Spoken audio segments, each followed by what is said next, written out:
L'émission qui revient sur 50 ans de pop et de geek culture. Un programme encore très chargé aujourd'hui, mais avant de vous présenter notre invité du jour, laissez-moi vous présenter l'équipe de choc qui va m'entourer. Aujourd'hui, il craquait petit sur les Charlie's Angels, notre expert série télé, Joe Hume. Quand elle était petite, elle craquait sur les Chevaliers du Zodiaque, notre experte manga, Carole Quinten. Quand il était petit, il craquait sur Edith Piaf parce que c'est le plus vieux, Laurent Kessy, BD Roman. J'adore casser mon dernier chroniqueur. En tout cas, celui que je ne vais pas casser aujourd'hui, c'est Bernard Werber, l'auteur aux millions de livres. Rejoins-moi, Bernard, n'aie pas peur. Des millions de livres vendus, traduits dans 30 pays. Il va passer 1 heure avec nous. On va se présenter un petit peu plus longtemps tout à l'heure. Enfin, en tout cas, moi, je vais te présenter, puisque toi, tu n'as aucun intérêt à savoir qui je suis. Allez, tout de suite, sommaire. Oui. Ah, il est gentil. On va le découvrir tout à l'heure. Ah, découvrons-nous. Allez, tout de suite, le sommaire. Aujourd'hui, vous découvrirez ou redécouvrirez la série culte Breaking Bad. Yumi qui reçoit un nouveau cosplayer dans sa boutique. Le manga qui tue, Death Note. Un dictionnaire consacré au terme sweep. Le roman phare Dune de Frank Herbert. Un focus sur la série en noir et blanc Cosmos 99. RL vous parlera des langues étrangères vues par les Japonais. Rudy vous fera revivre l'année 98 et ses sorties emblématiques. Et pour finir, la shopping list. C'est pour toi, Bernard. C'est cadeau, c'est bonheur. Je suis très agréable. Je suis très content de t'accueillir sur ce plateau. Bernard, quand même, a un nom depuis 91 à les fourmis. On doit quand même les Thanatonautes, le père de nos pères, Troisième Humanité. D'ailleurs, on parlera un petit peu plus tard de ton livre, du nouveau, l'actu. Pour t'expliquer le principe de l'émission, mon équipe de choc que tu as en face de toi aura à chaque fois 6 minutes pour te convaincre avec leur chronique. Donc ils vont te faire peut-être découvrir ou redécouvrir une œuvre phare de leur pan. Le pan de la culture geek qu'ils représentent. Et après, par contre, en fin d'émission, tu devras te mouiller. C'est-à-dire que tu devras nous dévoiler qui t'a le plus convaincu. Je rappelle que celui qui aura eu le moins de considération par Bernard sera licencié illico presto. C'est normal. Et on reviendra aussi un petit peu plus tard pour connaître un petit peu tout ce qui t'a influencé dans la geek et la pop culture. Je sais que tu es très fan de séries télé, donc on en parlera un petit peu plus tard avec Joe. Mais en attendant, on commence avec le manga et la charmante Carole. Alors, je vais vous parler d'un manga mortel. Merci. Je vous laisse découvrir tout de suite le générique avant de vous en parler.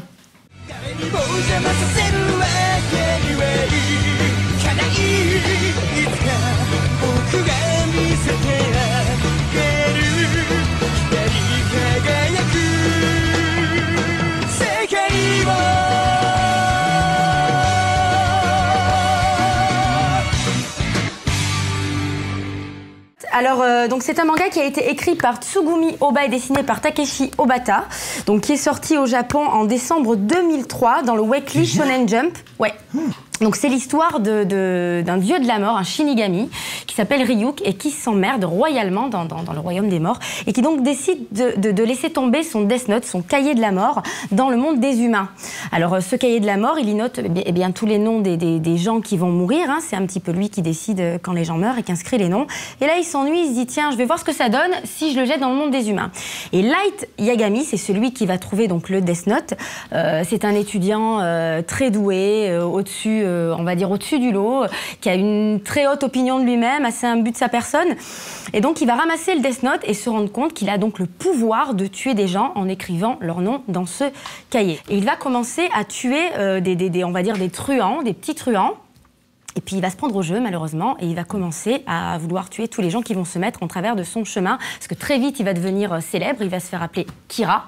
Killer, donc en japonais. Et bien évidemment, tout le monde va essayer un petit peu de découvrir ce qui se passe, et notamment elle. Oui. Donc elle, voilà, donc ça va être le combat du bien contre le mal, des personnages très forts. Donc elle, qui est un enquêteur qui ne montre jamais son visage et que tout le monde voit un petit peu comme, on va dire, le dieu des enquêteurs, parce qu'il arrive toujours à arriver au bout de ses enquêtes, à trouver qui a fait quoi. C'est très noir, c'est très fort, des personnages très forts, très torturés, très intelligents. C'est vraiment très subtil, Death Note. Et, si je peux me permettre, bien sûr. L'extrait que tu as montré, c'est l'animé. Moi, j'ai lu quelques volumes du manga et c'est hyper noir. C'est vrai que c'est hyper sombre. Très noir. Et là, j'avais pas reconnu en fait. Donc, c'est vraiment ça a l'air très différent, l'animé. Honnêtement, pour avoir lu le manga papier et avoir vu l'animé 1 milliard de fois, c'est toujours un peu différent, effectivement, quand tu le bookines ou quand tu le regardes. Donc il va devenir, pour reprendre un petit peu le scénario, il va devenir donc ce demi-dieu, entre guillemets, qui veut faire un petit peu donc, la loi selon ses règles. Et il va tomber sur un second Kira, qui est une jeune fille qui s'appelle Misa Amane, qui est une idole au Japon, qui est amoureuse en fait de Kira, parce qu'il a vengé, entre guillemets, ses parents qui s'étaient fait tuer quelques mois auparavant. Donc il a tué via le Death Note les gens les assassins. Et elle va tomber amoureuse de lui et donc elle va tout faire pour le rejoindre. Donc elle va se faire passer donc pour Kira. Lui, il va rentrer en contact avec elle et donc ils vont œuvrer tous les deux, lui en se servant d'elle parce qu'il est vraiment très machiavélique, elle parce qu'elle est amoureuse de lui, et ils vont aller dans le même sens pour essayer de créer ce monde envers et contre tous et surtout contre elle. Bah moi c'est très fort. J'ai vu une partie de l'animé mais j'ai surtout lu le manga. Tu as des gouttes de sueur qui perlent sur ton front quand tu lis le truc parce que tu te dis à chaque page il va se faire griller et en fait il est super intelligent. Il est très fort. Et c'est assez malin vraiment comme c'est très subtil. Alors tu arrives au bout de tes 6 minutes. Alors j'arrive au bout peut-être. Mais pourquoi quand j'arrive au bout? Tu dis quoi? 3 mots. Attention, un défi en 3 mots pour Carole. Adaptation théâtre déjà. 2015. Ok, vendu. Wow, oui. Ouais, pas mal. Avant de passer à la suite, Bernard, toi tu lis un peu de manga. T'es comment par rapport à cette culture? Écoute, j'ai découvert que Akira, la série Akira, que j'ai vue en film et que je suivais en livre. Il m'a semblé que j'ai compris les codes. Et après, il y a Miyazaki. C'est-à-dire pour moi, Miyazaki, je ne sais pas si vous considérez que c'est du manga, mais en tout cas, c'est ce système japonais où il n'y a pas de gentil, pas de méchant, où tout est mélangé et quelque chose d'immoral bizarre et très sympathique. Mais pas au point de suivre des séries. Mais je vais quand même jeter un œil. Est-ce que je peux t'offrir ce coffret? Ah ben avec plaisir. C'est pas le mien. Oui, Voilà. Après, tu t'arranges avec Carole pour le récupérer. Allez, le temps qu'elle négocie justement Carole avec Bernard pour récupérer ce coffret de Death Note, on retrouve Yumi et la rubrique cosplay. Salut à tous, aujourd'hui 4 indices pour deviner mon invité du jour. Indice numéro 1, elle a passé son enfance à Ionia. Indice numéro 2, elle a tué son mec pour retrouver toute sa puissance. Indice numéro 3, elle se bat avec 3 boules du néant. Indice numéro 4, elle est en lévitation. Vous avez quelques instants pour réfléchir.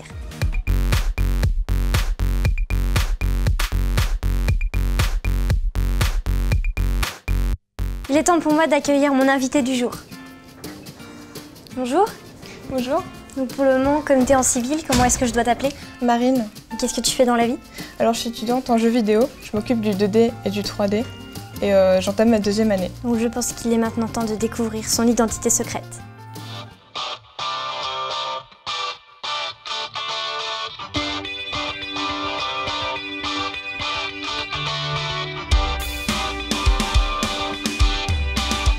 Donc pourquoi Syndra? Moi je suis une joueuse de League of Legends depuis maintenant 2 ans. Et Syndra, je cherchais un perso à faire dans le jeu que j'aime assez. Et dès que Syndra est sortie, je me suis dit bah allez, c'est elle que je fais parce qu'elle était magnifique. En plus elle a eu un bug qui faisait qu'elle attaquait ses alliés. Comment ça fait en fait ton armure? T'as d'abord fait des patrons parce qu'elle a une forme tellement spéciale que ça doit être dur de faire à l'aveugle. J'ai déjà essayé de faire un petit patron de cette taille-là en cartonnette. Enfin Bristol, etc. Ça m'a donné 4 pièces que j'avais à faire pour l'épaulette par exemple, que j'ai ensuite fait au pif, dans de la mousse en fait d'isolation. Que tu thermoformes, j'imagine. Voilà, en fait je les mets dans le four, ensuite je me dépêche de leur donner une forme, puis après voilà, ça la forme, je les colle entre eux. Tout ce qui est partie tissu, alors on a le coton basique qui est retrouvé dans tous les cosplays parce qu'il est pas très cher, il est solide, sinon on a le simili-cuir. Et je savais que le simili-cuir, quand on coud, ça se pète. Du coup, j'ai mis de l'élastane en dessous. Donc il y a une doublure en élastane. Comme ça, elle gêne pas parce qu'elle est élastique, mais elle permet de renforcer le tissu et comme ça, elle ne craque pas. Après, tu as des ceintures qui sont pareilles en simili-cuir, j'imagine? Pareil en simili-cuir, donc j'ai cousu des ceintures avec une machine et je les ai peints ensuite avec de l'acrylique que j'ai verni ensuite. Et pour le casque qui est quand même aussi vachement imposant, t'as utilisé quoi? Je me suis d'abord enroulé la tête de film plastique. J'ai essayé de garder la forme, j'ai découpé en 3 parties que j'ai reportées sur du tapis. Et ensuite, j'ai été les mettre dans le four. Et pour leur donner une forme de tête, je fais directement sur ma tête.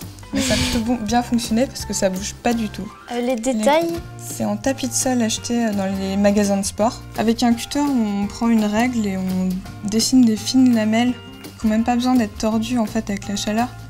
On a juste à leur donner une forme avec la colle. T'as peut-être une astuce au niveau par exemple des bas? Alors il y a beaucoup de gens qui m'ont demandé comment je faisais pour que ce soit lisse. Bon, on verra que là, il y a quand même eu des petites craquelures qui sont passées au-delà de mon système miracle qui consiste à mettre du vernis sur les bords qui ont été coupés, comme ça s'effile pas du tout. Peut-être que t'as quelque chose à rajouter?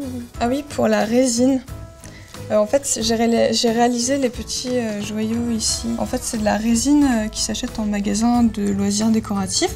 Faut faire gaffe au moule, parce que moi, par exemple, j'ai voulu faire un moule en mousse et il a collé. Du coup, j'ai dû poncer et tout, mais c'est jamais irrattrapable. Moi, je pense qu'il est temps de passer à l'astuce alors.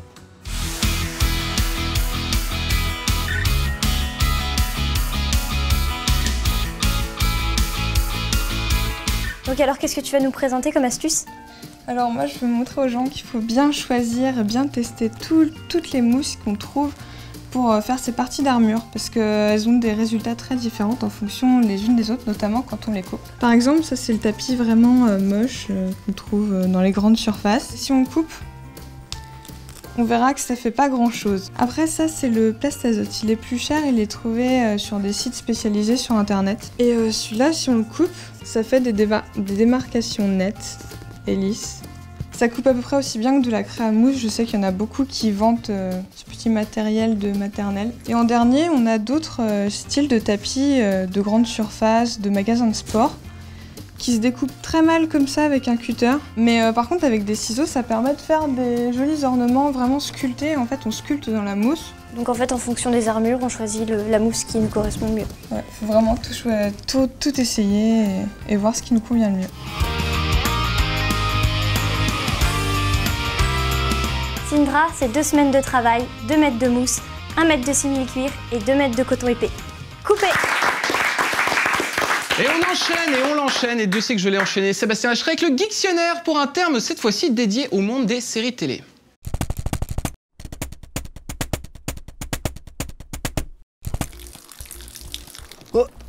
Bonjour et bienvenue dans ce Geektionnaire sur les sweeps. Le sweep, littéralement balayage en anglais, désigne une période de 4 semaines pendant laquelle l'audience d'une série télé américaine est étudiée à la loupe par le diffuseur. C'est plus ou moins l'équivalent de l'audimétrie en France. Alors attention, audimétrie et non pas audimat, car c'est une marque déposée, un peu comme Frigidaire, La technique des sweeps fut développée dans les années 50 par Arthur Nielsen, un analyste américain. Nielsen envoyait à quelques foyers américains un petit carnet dans lequel les téléspectateurs notaient les heures et les chaînes qu'ils regardaient tout au long de la semaine. À l'origine, le terme sweep désignait le ratissage nécessaire à la récolte de tous ces petits carnets disséminés un petit peu partout aux États-Unis. Aujourd'hui, cette technique de mesure d'audience baptisée échelle de Nielsen est informatisée et utilisée dans plus de 40 pays. Les sweeps ont lieu 4 fois par an, en novembre, mai, février et juillet. Elles ont pour but de fixer les tarifs des espaces publicitaires locaux pour le trimestre à venir, et donc des revenus que peut générer la série. Autant dire que ces périodes sont déterminantes pour l'avenir d'une série en cours. C'est même l'un des facteurs qui peuvent gentiment pousser une série vers la poubelle si l'audience est pourrave. Oh, t'as craqué ton sweep ou quoi? A l'inverse, les résultats des sweeps peuvent propulser une série au top du bankable. Pour y parvenir, les créateurs injectent pendant ces périodes tout ce qui peut favoriser une bonne audience, comme par exemple des guests prestigieux, des retournements de situation, des crossovers entre séries, des révélations incroyables, des cliffhangers de ouf ou des personnages qui crèvent. Cynthia? Oui? Cynthia, je dois vous avouer que... Il est probable que les meilleurs épisodes de vos séries préférées soient parus en période de sweep. Il ne vous reste plus qu'à surveiller votre calendrier pour savoir quels épisodes vous allez kiffer. Allez, bis à plus, ciao, soyez sages, restez geeks et n'oubliez pas que... Il a vendu à peu près autant de livres que Bernard dans un univers parallèle. Tout de suite, c'est Laurent. Rubrique BD Roman. Oui, aujourd'hui, on va parler d'un best-seller, d'un livre-univers, d'un poids lourd de la science-fiction mondiale. On regarde tout de suite la bande-annonce du Dune. Un commencement est un moment d'une délicatesse extrême. Sachez donc que nous sommes en l'an 10 191. En ce temps, la substance la plus précieuse de l'univers est le mélange, l'épice. L'épice accroît la longévité. L'épice n'existe que sur une seule planète dans tout l'univers. Cette planète, c'est Arrakis, connue aussi sous le nom de Dune. Il y a une espèce de guerre des gangs avec des maisons qui sont chacune intégrées sur des planètes. D'un côté la maison Harkonnen, de l'autre la maison Atréide. Et les Atréides sont envoyés par l'empereur, qui domine lui tout l'univers connu, sur la planète Arrakis, que les autochtones appellent Dune, et qui est une planète désertique, une planète de sable, qui produit l'épice, donc le mélange, la substance la plus précieuse de l'univers, qui permet aux voyageurs spatiaux de la Guilde de voyager à travers l'univers, et qui va être tout l'enjeu de Dune, le roman de Frank Herbert. Voilà. On va suivre la montée en puissance du jeune Paul Atreides, qui est le fils de Leto Atreides, qui est donc envoyé sur Dune, et qui va peu à peu... Alors, Leto va mourir, il va peu à peu être chassé par les Harkonnen qui viennent attaquer, c'est un piège en fait de l'empereur, qui viennent attaquer la planète, et se retrouver au milieu du désert avec les autochtones, les Fremen, ces étranges êtres aux yeux bleus, et il va s'intégrer avec ces autochtones et devenir peut-être le Kwisatz Haderach, c'est-à-dire l'être ultime que des générations de sorcières Bene Gesserit ont essayé de créer par des accouplements divers. Est-ce que Paul Atreides va devenir un dieu? C'est un peu l'enjeu de... Est-ce que pour me fâcher que 2 auteurs sur ce plateau et séduire un public de moins de 15 ans, est-ce que je peux dire que c'est une version vieille de Game of Thrones, ça? Mais exactement. Ah oui, non. Si un jour j'avais pensé être légitimé par toi, Laurent. Ah là là. Non, Bernard est presque d'accord. Alors là, je meurs. Une référence. Moi, quand j'ai vu Game of Thrones, je me suis dit c'est l'adaptation fantasy, voilà, de Dune. C'est-à-dire qu'au lieu qu'il y ait des planètes, il y a des royaumes. Voilà, est-ce que je peux parler à mon producteur? Producteur, toi qui es en régie, tu vois, je justifie mon salaire. Il n'y a pas de dragons, il y a des vers géants, il y a des vers géants des sables qui produisent l'épice. La jeunesse de Dune, c'est Frank Herbert, à la fin des années 50, qui travaille sur un article sur des dunes dans l'Oregon qui menacent une ville, qui progresse. Le sable progresse, un peu comme la dune du Pilat, par exemple, qui avance. Les dunes qui progressent, qui avalent des lacs, qui arrivent par menacer la ville. Il travaille là-dessus et il s'éveille un petit peu à l'écologie. Et tout ça mêlé à sa lecture des 7 piliers de la sagesse de T.H. Lawrence fait que voilà, il a l'idée de cette planète de sable et il y met tout ce qu'il a envie de dire à propos de l'écologie qu'il découvre à l'époque. Sans bien les références, je ne connaissais pas, je ne savais pas que c'était le Laurence d'Arabie. Maintenant, ça fait sens. Oui. Et donc, on va suivre comme ça les aventures. Alors, à chaque fois, c'est des points de vue, on suit. C'est exactement comme dans Game of Thrones. Chaque chapitre est un point de vue d'un personnage. Voilà. C'est des scènes de repas. On est dans la tête des personnages aussi. Donc, on sait ce qu'ils pensent. On a des plans machiavéliques qui sont énoncés. Voilà. C'est assez fascinant là-dessus. Et c'est un best-seller, c'est sans doute le livre de science-fiction qui s'est le mieux vendu au monde, jusqu'à preuve du contraire, après la Bible, exact. Et on peut peut-être expliquer le succès, je ne sais pas ce que Bernard en pense, par le fait que c'est de la SF sans boulon, c'est de la SF un peu light, c'est de la SF où il y a pas dans Dune, il n'y a pas de technologie. Herbert a expliqué ça, la technologie a été bannie dans le monde de Dune, il n'y a pas d'ordinateur, mais il y a des ordinateurs humains qui remplacent les ordinateurs. Et donc, c'est pas de la SF à vaisseaux spatiaux, c'est de la SF à échelle humaine. On suit des personnages. L'aspect léger, on va dire, c'est pas de la hard science, c'est l'aspect léger, peut-être explique le succès. Moi, je trouve que c'est plutôt lourd. Je fais une petite nuance. Ouais. L'entrée dans Dune est très difficile. Et c'est un ami qui m'a dit, lis ça, c'est le plus grand livre du monde. Alors, il me le dit une fois, je commence à lire, je trouve ça très ennuyeux. Et il me dit, attends, tu te rends pas compte, ça va être l'événement de ta vie. Alors, j'y vais une deuxième fois, je trouve ça à nouveau très ennuyeux. Et à la troisième fois, c'est l'éveil. C'est-à-dire tout d'un coup, c'est ce qu'on appelle, on pourrait presque dire, la littérature savante. Savoir que c'est pour ça que je le perçois pas comme un truc léger. C'est une fois qu'on plonge dedans, vous savez, c'est comme quand on rentre dans la mer. Au début, elle est froide. On se dit, bon, finalement, on va pas y aller. Et une fois qu'on est dedans, on veut plus en sortir. Et Dune a vraiment changé ma manière de penser. Tout à l'heure, il parlait qu'on était dans la pensée des personnages. Faut voir, il y a une phrase de dialogue, une phrase de ce que pense le personnage, une phrase de dialogue, ce que pense l'autre personnage. Donc tout est doublé et on est tout le temps dans une vision, en fait, pervertie du monde. Il n'y a pas de gentil, il n'y a pas de méchant. Le héros, même Paul, qui est censé être le Messie, tout d'un coup, il s'aperçoit que tout ce qu'il a fait, c'est bullshit. Et il dit, maintenant, il va falloir que je détruise tout ce que j'ai fait. Donc, on ne peut pas vraiment adhérer à Paul, mais la grande trouvaille de cette série, c'est le rapport... pour moi, ce qui m'a le plus fasciné, c'est le rapport à l'eau. C'est-à-dire, tout d'un coup, ce livre dit, imaginons un monde où il n'y ait pas d'eau, imaginons une culture qui soit basée sur la conservation même de l'humidité, c'est-à-dire que les gens ne parlent pas parce qu'ils considèrent que quand ils parlent, ils perdent de la vapeur. Il faut pleurer, donc pas exprimer d'émotion. Et quand quelqu'un meurt, on le met à un pressoir à olives pour récupérer son humidité afin que les autres puissent boire. Tellement l'eau est importante parce que c'est une planète où il n'y a pas de mer, pas de lac, pas de pluie.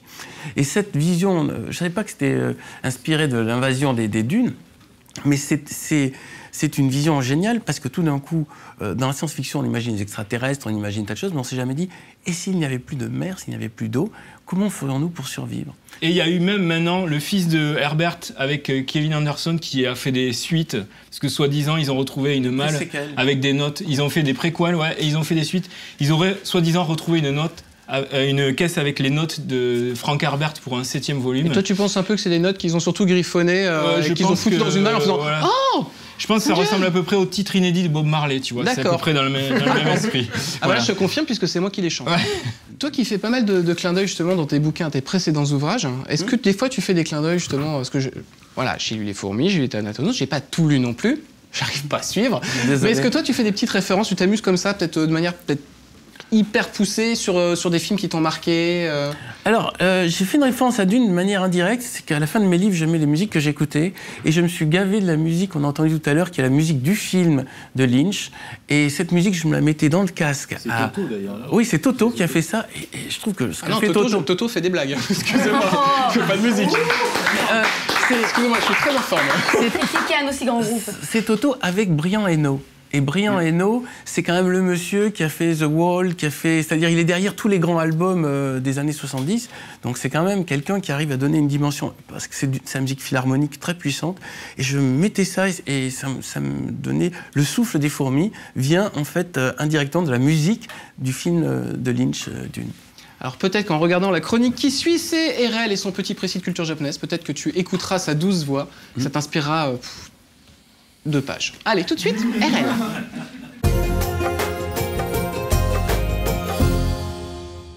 Alors les petits otaku de merde, vous avez lu 3 mangas et vous pensez tout connaître sur la culture japonaise? Vous vous foutez de ma gueule? Vous voulez ma pipe dans le cul?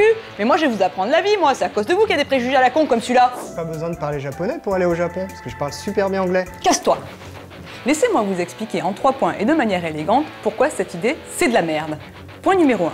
En fait, le japonais est une langue phonétiquement pauvre. Il fonctionne à base de syllabes et de nombreux sons n'existent pas. Essayez de faire dire marin, marron, marin à un japonais et vous allez vous marrer. Ils utilisent ce même syllabaire, alphabet à base de syllabes, pour apprendre l'anglais. Résultat, des mots comme dolai, kulina, dry cleaner, le pressing, ou encore hambagu, le hamburger. En plus, ils utilisent des QCM pour faire des examens, résultat, aucune pratique. Point numéro 2. Ce n'est pas que les Japonais ne connaissent pas les langues étrangères, mais leur anglais est incompréhensible, ce qui les rend très mal à l'aise. Pourtant, ce sont des gens très serviables, et je me souviens au Japon d'une grand-mère qui voulait absolument me donner une direction alors que je n'avais pas besoin d'aide. J'ai finalement fait demi-tour pour me perdre pour de bon. Point numéro 3. Étrangement, les Japonais sont ceux qui intègrent le plus de mots étrangers dans leur langue. Ils utilisent par exemple le français pour donner une image de luxe et de raffinement, utilisé dans la restauration ou dans la mode, l'anglais pour son côté cool et branché, et également l'allemand pour donner une image de fiabilité. Par exemple, le mot baito, le petit boulot, vient du mot arbeit. De toute façon, les Français aussi, quand ils parlent anglais, on comprend rien du tout. Bravo, il fait des progrès. Et toi, si t'as toujours rien compris, je viens chez toi et je te fais bouffer tes cheveux. Au revoir. N'oubliez pas chez vous que vous pouvez en live réagir sur les réseaux sociaux avec le hashtag plus ou moins geek, le hashtag le plus long du monde, et j'ai déposé toute cette marque. On continue avec un vrai souvenir de télévision, Cosmos 99, qui aura après, on peut le dire, nourri pas mal de grands réalisateurs, et on se retrouve juste après. Chez Plus ou moins geek, on aime les séries qui sentent bon la poussière et les toiles d'araignée. Retour sur une série culte diffusée entre 1975 et 1978 avec les stars de l'époque, Martin Landau et Barbara Bay. Bienvenue dans Cosmos 1999, les amis. Rencontre avec The spécialiste de cette série de SF américaine, Olivier Cabourdin, qui écume les conventions avec son stand So Class. Comment as-tu découvert la série? J'étais tout petit, la télé était noir et blanc à cette époque, en tout cas celle qu'avaient mes parents. Je dévorais les épisodes dès que je pouvais en voir un. Chaque épisode me donnait une frayeur assez terrible et par contre me donnait envie d'aller piloter un aigle et d'aller partir avec la Lune avec la base lunaire Alpha. Quel Quel est le pitch de Cosmos 1999? Les terriens ont installé une base lunaire, qui s'appelle la base Alpha. Ils profitent de cette base pour stocker tous les déchets nucléaires que produisent les centrales. Ces déchets nucléaires, au bout d'un moment, interagissent, créent une énorme explosion nucléaire qui, à ce moment-là, projette la Lune hors de l'orbite terrestre. À partir de ce moment-là, donc l'équipe qui est restée dans la base lunaire, toutes les semaines, chaque épisode, rencontre de nouvelles races aliens, de nouvelles planètes, et ce sont de nouvelles histoires pour le plus grand plaisir du jeune enfant que j'étais. La série de 2 saisons de 48 épisodes a été créée par Jerry Anderson. La considères-tu comme une série culte? Elle est kitsch, elle rappelle à beaucoup de personnes comme nous, finalement, notre enfance, et c'est surtout ça qui fait qu'une série devient culte ou pas. Ce qu'elle a de plaisant, en tout cas du stand qu'on a pu en proposer, c'est que peu de choses ont été produites finalement sur cette série. On trouve régulièrement des animations avec du Star Wars, du Star Trek, etc. Et finalement, cette série que presque tout le monde a vue, en tout cas des personnes qui ont commencé à peut-être avoir les tempes un peu résonnantes comme moi, donc toutes ces personnes-là ont vu cette série, n'ont pas vu grand-chose et découvrent avec plaisir le stand que l'on propose. Ce passionné possède quelques jouets mais crée également beaucoup de maquettes. C'est le moment de nous présenter ton stand. Alors le stand est essentiellement composé d'objets de collection, de nos collections personnelles, donc proposés par le biais de l'association. Ce sont ou bien des kits, des maquettes, du commerce qui ont été simplement montées ou améliorées pour leur rendre un effet plus correspondant aux modèles originaux de studio. Et également, on va dire de garage kit, qui sont littéralement des maquettes de garage. Donc ce sont des maquettes en résine qui sont produites par quelques personnes pour un public très limité et qui nécessitent des compétences importantes de maquettistes. À l'aide de ceci, on a également construit des dioramas qui permettent de créer des situations que l'on retrouve dans la série, comme la piste d'atterrissage des aigles avec la plateforme orange qui après s'enfonce, le hangar avec tous les aigles.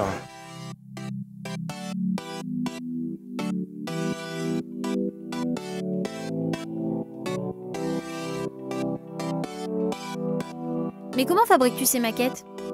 Ces modèles sont construits à partir de finalement tout ce qu'on peut trouver. Il y a du bois, il y a du polystyrène, il y a du carton plume et tout ceci est travaillé, mis en forme afin d'obtenir les volumes et les objets que l'on présente. Il faut concevoir et en même temps réaliser. Et c'est quelquefois une construction par étapes parce qu'il y a des méthodes qu'on va découvrir au fur et à mesure. Des nouvelles méthodes qu'il va falloir créer ou réinventer parce que d'autres l'ont fait avant mais on ne la connaissait pas. Notamment pour réaliser un sol lunaire, j'ai pris une feuille de polystyrène extrudée, chauffée avec un décapeur thermique pour le vallonner et ensuite recouvert d'un crépi mélangé de peinture. Donc c'est toutes des matières qu'il a fallu, des techniques qu'il a fallu finalement un peu inventer au fur et à mesure. La série a connu plusieurs versions en téléfilm constituées de scènes de la série remontée auxquelles s'ajoutaient des scènes inédites. Peux-tu construire quelque chose avec un pot de yaourt? Je pourrais en faire une tour de la base lunaire peut-être, ou en rajoutant des petits bidules dessus, un engin scientifique, un appareil scientifique du laboratoire du professeur Bergman. Quelle est la pièce de collection que tu rêverais d'avoir? Un aigle ayant effectivement été utilisé pendant le tournage de la série. C'était des maquettes construites uniquement pour la série et avec des techniques de l'époque et c'était des maquettes volumineuses. Et justement, ce type de maquette a été utilisé pour tous les effets spéciaux de la série. Tu utilises les mêmes méthodes de construction qu'à l'époque? Ce sont effectivement toujours les mêmes techniques. On a des techniques en plus même par rapport à l'époque. Parce que des produits nouveaux ont été inventés entre-temps. C'est une série qui date donc des années 75, donc il y a presque plus de 40 ans maintenant. Donc il y a beaucoup de techniques qui ont été inventées, des peintures qui ont été changées. Il n'y avait qu'un type de peinture à l'époque, des peintures ce qu'on appelle à l'huile ou diluable ou white spirit. Maintenant on a des peintures acryliques qui permettent de faire des mélanges et de varier certaines teintes. Qu'il est bon de garder une âme d'enfant. Saviez-vous que cette série a inspiré l'esthétique de nombreux mangas au Japon? Pourtant, à l'époque, ça n'a pas été un succès d'audience et la série n'a jamais connu de saison 3. Ta famille te prend-elle pour un fou? Eh bien, elle est très compréhensive et mes enfants regardent ça avec des yeux émerveillés. Cosmos 1999 était à l'époque la série la plus chère de la télévision américaine, avec un budget de 30 millions de dollars pour les 24 premiers épisodes. À peu près ce que sont payés les chroniqueurs de l'émission. Ça y est, c'est dit. J'ai balancé le scoop. Bernard, d'une série télé à une autre, ça me permet une petite transition comme ça assez subtile, mais toi, t'es un dingue de séries télé. Oui, et je fais tous les jours un épisode de télé depuis très longtemps. C'est-à-dire que tous les jours, j'ai ma nourriture, j'ai mon grain qui est le feuilleton que je regarde. Et quand j'étais petit, je passais la télé était à l'époque en noir et blanc, et je regardais Chapon et bottes de cuir en boucle parce que c'était ma série phare. Plutôt pour le chapon ou les bottes de cuir? Bottes de cuir. J'étais un fou de Emma Peel, Diana Rigg. J'ai lu tous les bouquins qui racontent comment a été fait le tournage. J'ai décomposé les épisodes, je les ai restoryboardés pour voir comment c'était foutu. Et même je voyais les différences d'épisodes sur les cheveux de Diana Rigg. On voyait les épisodes qui avaient été tournés à d'autres moments.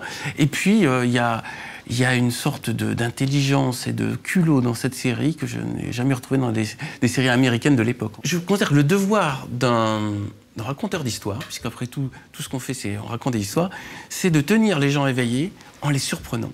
Et j'essaie de m'imposer cette discipline. Et ce que je cherche dans les séries, c'est des gens qui me surprennent tout le temps. C'est pour ça que j'aime bien Breaking Bad, parce que je me fais surprendre. J'aime bien Game of Thrones, parce que je me fais surprendre. Game of Thrones, je me fais tellement surprendre qu'au bout d'un moment, j'ai envie de dégorger la télévision. Mais je trouve que c'est un top. C'est un top dans la surprise. Mais le plaisir d'une série, c'est pas juste de suivre et d'être ami avec les personnages. C'est tout d'un coup de se dire « Ah ouais, ils ont osé ».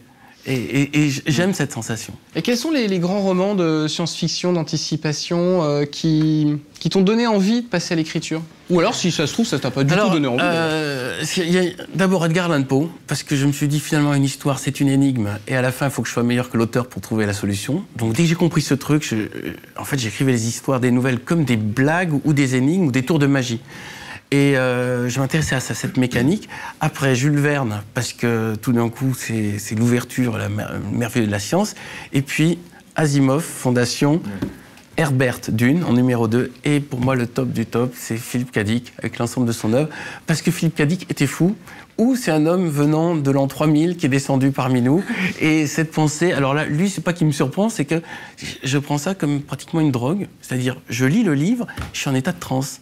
C'est-à-dire, je me dis, comment ce type peut avoir des idées aussi dingues? Et bon, en fait, je crois qu'il prenait de la drogue, c'est ce qui explique qu'il a des idées aussi dingues. Mais le type était prof de philo et il a eu tout d'un coup une ouverture et il se pose des nouvelles questions. Voilà, quand on lit Dick, tout d'un coup, on se dit, tiens, je m'étais jamais posé cette question. Et ça ouvre une porte. D'ailleurs, je trouve que Matrix est vraiment entièrement influencé par l'esprit de Dick. Laurent, peut-être là-dessus, toi qui fais pas mal de conférences d'ailleurs sur Philippe.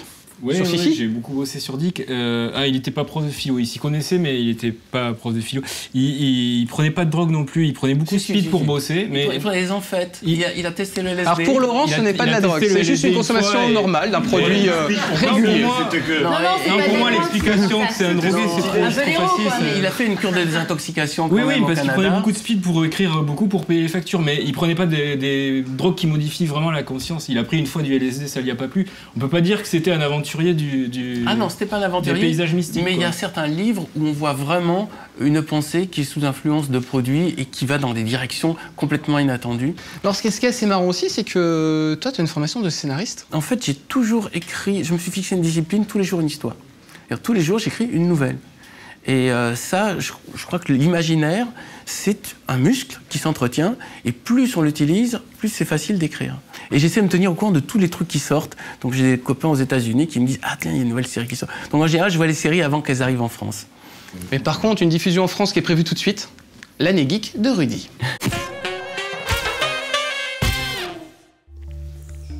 Bonjour, monsieur R. Non, c'est bon. Coupez court, j'ai compris le principe. Posez vos questions, qu'on en finisse. Vous retrouver si coopératif me remplit de joie. J'aimerais vous poser aujourd'hui des questions sur l'année 1998. Non. Excusez-moi? Je ne parlerai pas de cette année de merde. Elle est marquée du sceau infâme de la beaufitude. Je ne vous suis pas.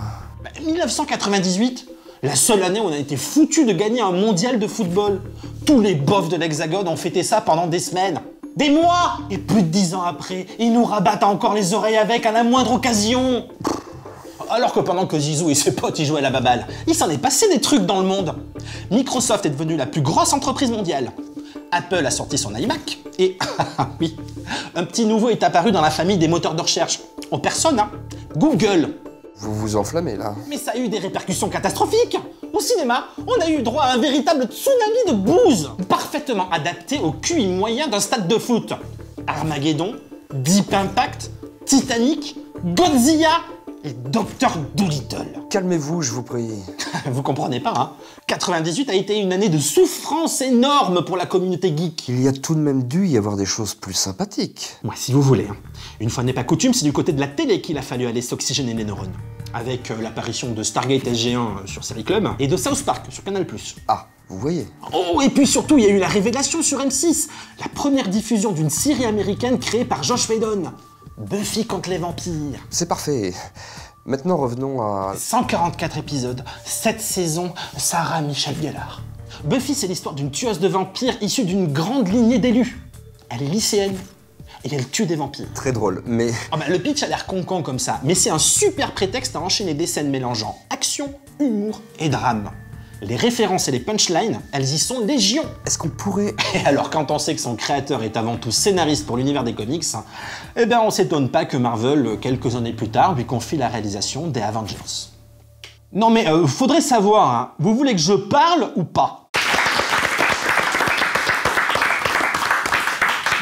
Il a presque gagné déjà son vote, le vote de Bernard en fin d'émission, puisque Breaking Bad fait partie de tes séries préférées. Et Joe, tu vas nous en parler. Quel escroc. Mais alors donc maintenant j'ai la pression en fait, c'est-à-dire qu'il faut que j'en parle correctement. Oui, parce que si tu fais ta chronique et qu'à ça Bernard dit finalement je suis plus aussi fan que ça, t'es mal. Ou alors évidemment je suis pas du tout d'accord avec ta lecture de la chose. En tout cas oui, effectivement on parlait d'une série qui a été créée donc en 2008 pour la chaîne américaine AMC et qui a été diffusée en France sur Arte, c'est Breaking Bad. On regarde tout de suite quelques images. De se lancer, on ne réduit pas la production. Vous êtes aussi dangereux qu'une bombe. J'ai peur. Peur de quoi? De toi. Alors, Breaking Bad, donc série créée en 2008 par Vince Gilligan. Vince Gilligan qui était plus connu dans les années 90 puisqu'il a scénarisé une quarantaine d'épisodes d'X-Files. En fait, c'était juste un fan d'X-Files qui a envoyé à la Fox un scénario de fanfiction qu'il avait écrit. La Fox a décidé d'en faire un épisode de la saison 2 et ça a tellement bien marché qu'ils ont dit en fait on va t'embaucher, tu vas écrire des scénarios pour X-Files. Et il s'implique à tel point dans la série avec Chris Carter qu'il va finir par être co-créateur d'une série qui aura duré une saison qui s'appelle The Lone Gunman, qui était un spin-off de X-Files, créé par Gilligan et Chris Carter, qui ne tiendra qu'une saison, mais qui était une série pas inintéressante, qui s'intéresse aux sortes de 3 personnages qui tiennent un fanzine, un magazine, sur le fameux complot qui est au centre de toute la série X-Files. Bref, Vince Gilligan ensuite s'attaque dès 2007 à l'écriture de Breaking Bad. Pour résumer l'histoire de Breaking Bad rapidement, on suit le destin de Walter White. Walter White qui est un père de famille, un peu loser, qui est prof de physique-chimie. Étant donné que son fils est handicapé, il a également un deuxième job, il lave des voitures. C'est quelqu'un de très attachant, de très gentil, mais d'assez frustré parce qu'il a fait les mauvais choix dans sa vie. Très transparent, et puis il regrette des choix qu'il a fait dans sa vie. C'était un physicien brillant. Il aurait pu participer à la création d'une entreprise qui a plus ou moins révolutionné l'utilisation de la physique et de la chimie dans les grandes entreprises, et il a tourné le dos à ça. Aujourd'hui, il a une vie de banlieusard à Albuquerque un petit peu difficile, et dès le premier épisode, il apprend qu'il est atteint d'un cancer des poumons alors qu'il n'a jamais fumé une cigarette de sa vie, donc il a vraiment la poisse. Et du jour au lendemain, il se rend compte que pour pouvoir payer sa chimiothérapie, subvenir aux besoins de sa famille, il va falloir très rapidement qu'il récupère beaucoup d'argent. Qu'est-ce qu'il va faire pour récupérer de l'argent? Il va mettre son savoir de la physique et de la chimie, surtout de la chimie, au service de la cuisine de méthamphétamine, qui est donc la crystal meth, qui est une drogue très populaire dans le sud des États-Unis. Et il va s'associer pour ça avec un dealer qui est ni plus ni moins qu'un de ses anciens élèves, Jesse Pinkman. Et donc la série va suivre le destin en particulier de ces 2 personnages-là et de tout le petit univers qui gravite autour, à savoir le beau-frère de Walter White qui est un membre de la brigade des stupes, donc ce qui ne va rien faciliter dans ces petites affaires. Et ce qui est assez fort avec cette série, justement, Bernard Werber disait tout à l'heure, ce que j'aime dans une série, c'est quand elle me surprend. Et là, avec Breaking Bad, c'est une série qui, je trouve, réussit là où, par exemple, George Lucas a échoué avec sa prélogie Star Wars. C'est-à-dire que... George Lucas a échoué sur beaucoup de choses. Sur beaucoup de choses, mais sur la prélogie Star Wars, il essaye de faire d'un personnage, d'un petit enfant attachant, un monstre. Et il rate un petit peu dans les grandes largeurs, alors que dans Breaking Bad, c'est exactement ça. C'est-à-dire qu'on découvre un personnage pour qui on a beaucoup d'empathie. Certaines de ses préoccupations sont les préoccupations de monsieur et madame tout le monde. Et on le voit, de manière très fluide, devenir un monstre.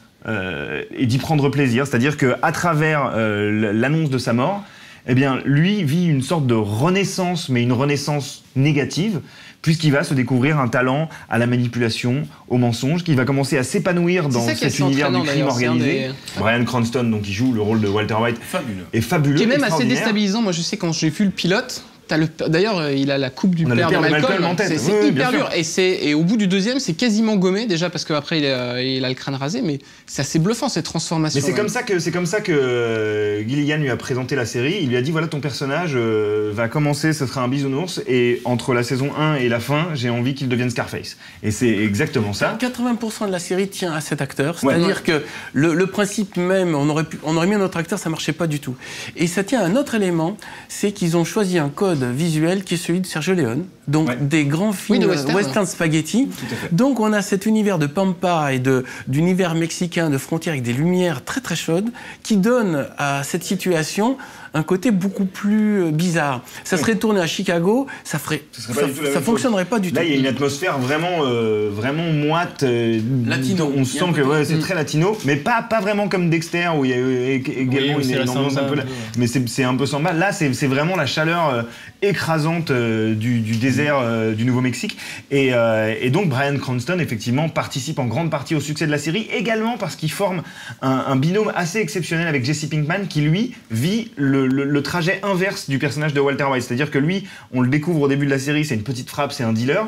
Et entre la saison 1 et la saison 5, lui va vivre le parcours opposé, c'est-à-dire que c'est un gamin qui va se découvrir une certaine sensibilité, des passions, et qui va vouloir se racheter. Et lui, c'est l'histoire d'une rédemption. Et on finit quand même sur peut-être les audiences du dernier épisode qui ont été un carton. Qui ont été un gros carton. Il y a également une fin alternative qui a été tournée où Walter White se réveille dans son lit et c'est redevenu le père de Malcolm et il dit j'ai fait un rêve incroyable. J'étais un dealer de méthamphétamine et il redevient la couille molle qu'il était dans Malcolm. Si vous pouvez voir cette fin alternative, elle est dispo sur le net. Elle est assez marrante. Merci, je vais aller voir ça. On va aller voir ça, mais on a que 3 secondes de jingle avant qu'on parle de ton livre, Bernard. Ça va être tendu quand même.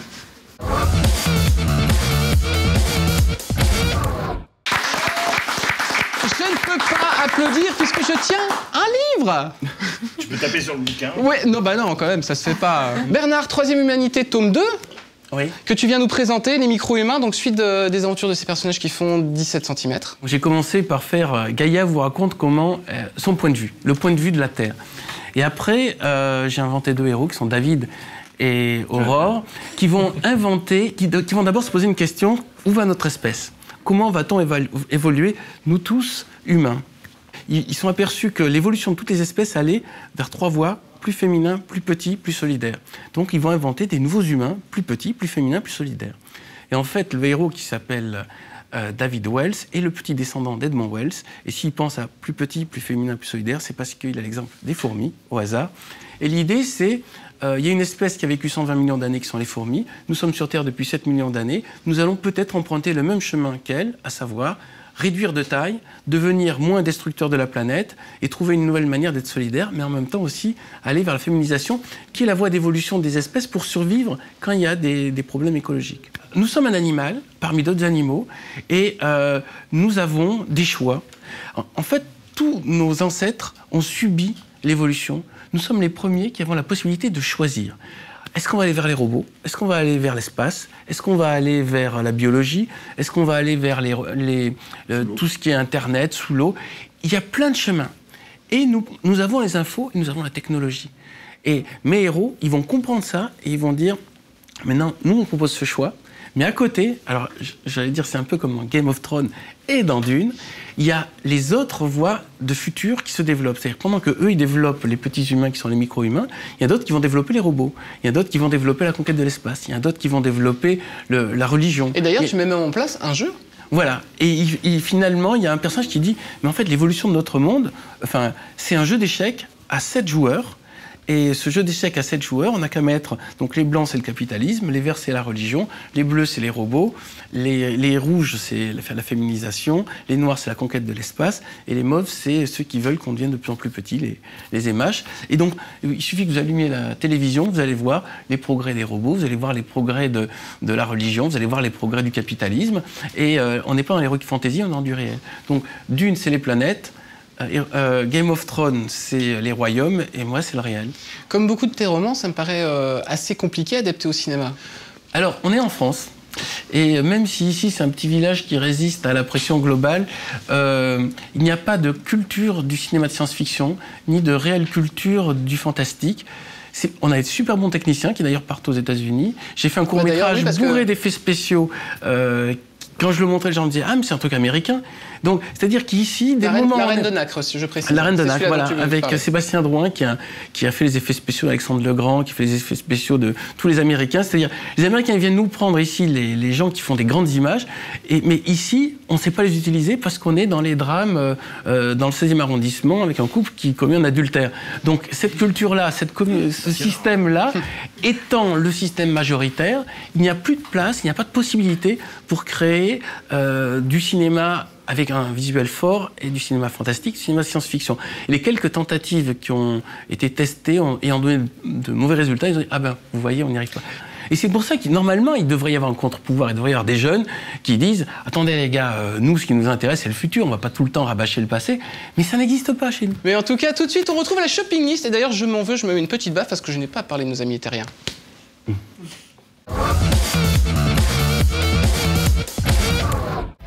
Hé, mais ça va pas, Jason? Non mais t'es fou quoi? Tu vas pas la tuer? Qu'est-ce qu'elle a fait? Elle a rayé mon CD de Britney Spears.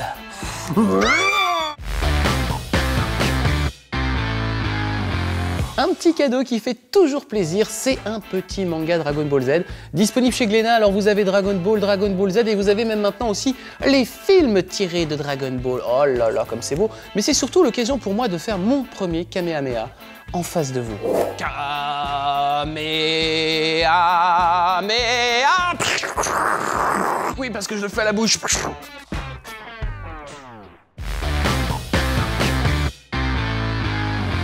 Torgal K. Agnel chez le Lombard. C'est la célèbre série de Van Damme qui se poursuit sans Bibi, puisque maintenant il a certainement plus besoin de dessiner le bougre. Qu'est-ce que ça raconte justement Torgal? C'est pour moi l'occasion de vous le redire. Torgal est un enfant abandonné, un enfant qu'on jette dans la mer comme ça, tel une petite poubelle, et qui va être recueilli par des vikings. Voilà, sauf que personne ne peut le saquer parce qu'on pense qu'il est le fils des dieux. Plus tard, il va devenir un pur guerrier. Alors malheureusement, il n'aime pas le conflit, mais c'est pas de bol, parce que s'il n'y avait pas de conflit, il n'y aurait pas 34 tomes de son histoire. Voilà, alors par contre, un trait et une colorisation qui peuvent peut-être surprendre les non-initiés. Approchez, messieurs, dames, approchez à l'occasion de la saison 2 des Mystérieuses Cités d'Or qui n'est sortie que 30 ans après la première. Il y en a certains qui glandent. Nous avons des offres explosives. Chez Glénat, je vous offre le monastère de Shaolin. Je vous offre également cette petite aventure en route vers la Chine. Alors pourquoi on les garde, madame? Pourquoi on les garde? Je vous pose la question, je vous réponds. Tout simplement parce que c'est tiré de la saison 2 directement du dessin animé. On s'est pas emmerdé, on a pris les dessins du dessin animé et hop, on a fait un livre. Je vous conseille plutôt chez Soleil les Mystérieuses Cités d'Or, le secret d'une saga mythique, avec notamment Rui Pasquale aux commandes, qui est l'excellent cofondateur du magazine 30 ans et demi. Alors Jean Chalopin, le créateur de la série, a ouvert ses portes, mes petites dames, et oui, alors vous pouvez l'acheter, c'est un très bon ouvrage. Et en ce moment, on continue les promos avec les Mystérieuses Cités d'Or chez Kazé. Je dis pas de bêtises, oui madame, chez Kazé, les Mystérieuses Cités d'Or en version manga. Je vous rajoute également pour le même prix le DVD de la saison 1, de la saison 2, je vous mets tout avec. Et bientôt, ma petite dame, en promo, le slip des Cités d'Or. Le making-of de l'Empire contre-attaque chez Achilleos. Oh, un objet qu'il est beau et qu'il est lourd sur ton étagère, mais qu'il est chouette. L'auteur a eu accès à toutes les archives privées de Lucasfilm. Alors vous allez me dire, mais comment a-t-il pu avoir toutes ces anecdotes, ces documents de préparation, ces photos? Mais c'est simple, il a été voir George Lucas et il lui a dit « Hey mec, Il y a du pognon à se faire. Et l'autre a répondu Oh dude, it's cool. Si ça t'énerve d'avoir plein de traces de doigts sur ton smartphone, alors je te conseille de dépenser 2200 € dans un e-mirror. Le e-mirror, c'est simplement une vitre de salle de bain, une petite glace pour le matin, dans laquelle tu vas pouvoir consulter tes emails, regarder des films, en tout cas, faire tout ce qu'on peut faire avec un ordinateur. Maintenant que tu as dépensé tout ton argent, c'est le moment de repartir en plateau. Les amis, c'est le moment traditionnel de donner votre petit plus au chroniqueur qui vous a le plus convaincu. Vous devez jouer, ami chroniqueur, bien évidemment. Je vous demande juste de faire très très vite parce qu'on est un petit peu en retard. Joe. Je vais choisir Carole parce que j'ai... Non, j'ai dit court. Joe. Je choisis Carole.